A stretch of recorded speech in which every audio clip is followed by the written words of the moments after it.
नमस्कार। देश की तमाम फटाफट खबरों में आपका स्वागत है। खबरों के लिए आपसे निवेदन कि यदि आपने हमारे चैनल को सब्सक्राइब नहीं किया है तो कृपया करके आपके अपने चैनल को सब्सक्राइब कर लें। तो बढ़ते हैं आज की बड़ी खबर की ओर, लोकसभा चुनाव की। जी हां, लोकसभा चुनाव के ऐलान से पहले भाजपा प्रत्याशियों की दूसरी सूची जारी कर देगी।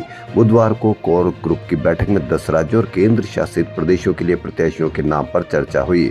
इन राज्यों को लेकर केंद्रीय चुनाव समिति की बैठक अगले कुछ दिनों में होगी, जिसके बाद नामों को अंतिम रूप दिया जाएगा। कोर ग्रुप की बैठक में महाराष्ट्र, बिहार, हिमाचल, पंजाब, तमिलनाडु, हरियाणा के नामों पर चर्चा हुई, जो देर रात तक चलती रही। भाजपा ने 2 मार्च को पहली सूची में 195 नाम घोषित किए थे। वहीं महाराष्ट्र में भी भाजपा के नेतृत्व वाले महायुति एनडीए में 48 लोकसभा सीटों के फॉर्मूले को लगभग अंतिम रूप दे दिया गया है।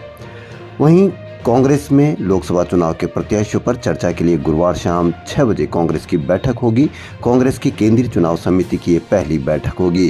कयास है कि राहुल और प्रियंका उत्तर प्रदेश से लोकसभा चुनाव लड़ सकते हैं।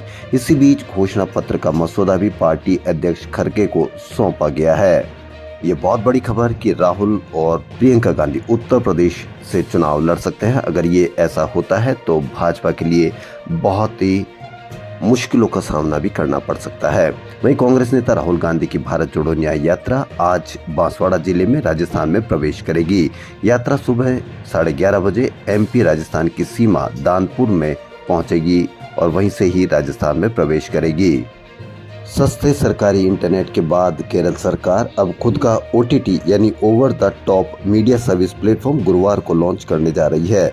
यह देश का पहला सरकारी ओटीटी प्लेटफॉर्म होगा। 3 साल में बने इस प्लेटफॉर्म का नाम सी स्पेस है। इसे नेशनल अवार्डी और प्रख्यात फिल्म निर्माता शाजी एन कारू ने तैयार किया है। इस बारे में बताया गया कि सी स्पेस से केरल की संस्कृति केरल के अलावा दुनिया भर में फैले 64 लाख से अधिक मलयालियों तक पहुंच सकेगी। इसे प्ले स्टोर से डाउनलोड किया जा सकता है। फिलहाल शुरुआत में इसे प्लेटफॉर्म में नेशनल अवार्डी 42 फिल्में होगी। सुप्रीम कोर्ट के आदेश के बावजूद स्टेट बैंक ऑफ इंडिया के निर्वाचन आयोग को इलेक्टोरल बॉन्ड का डाटा नहीं दिया। सुप्रीम कोर्ट ने पिछले महीने इलेक्टोरल बॉन्ड को गैर कानूनी बताते हुए उस पर रोक लगाई थी और एसबीआई को 6 मार्च तक इलेक्टोरल बॉन्ड का डाटा आयोग को सौंपने का निर्देश दिया था। इधर चुनाव आयोग ने कहा है कि एसबीआई ने अब तक डेटा साझा नहीं किया है। आयोग को डेटा 13 मार्च तक वेबसाइट पर सार्वजनिक करना है।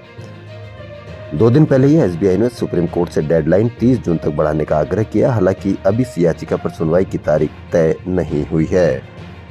अमेरिका में नवंबर महीने में होने वाले राष्ट्रपति चुनाव के महामुकाबले की तस्वीरें काफी हद तक साफ हो गई। अब अमेरिका के इतिहास में ऐसा पहली बार होगा जब वर्तमान राष्ट्रपति और पूर्व राष्ट्रपति के बीच ही मुकाबला देखने को मिलेगा। रिपब्लिकन पार्टी में टिकट की दावेदारी भारतवंशी निक्की हेली ने बुधवार मैदान से हटने का ऐलान कर दिया है।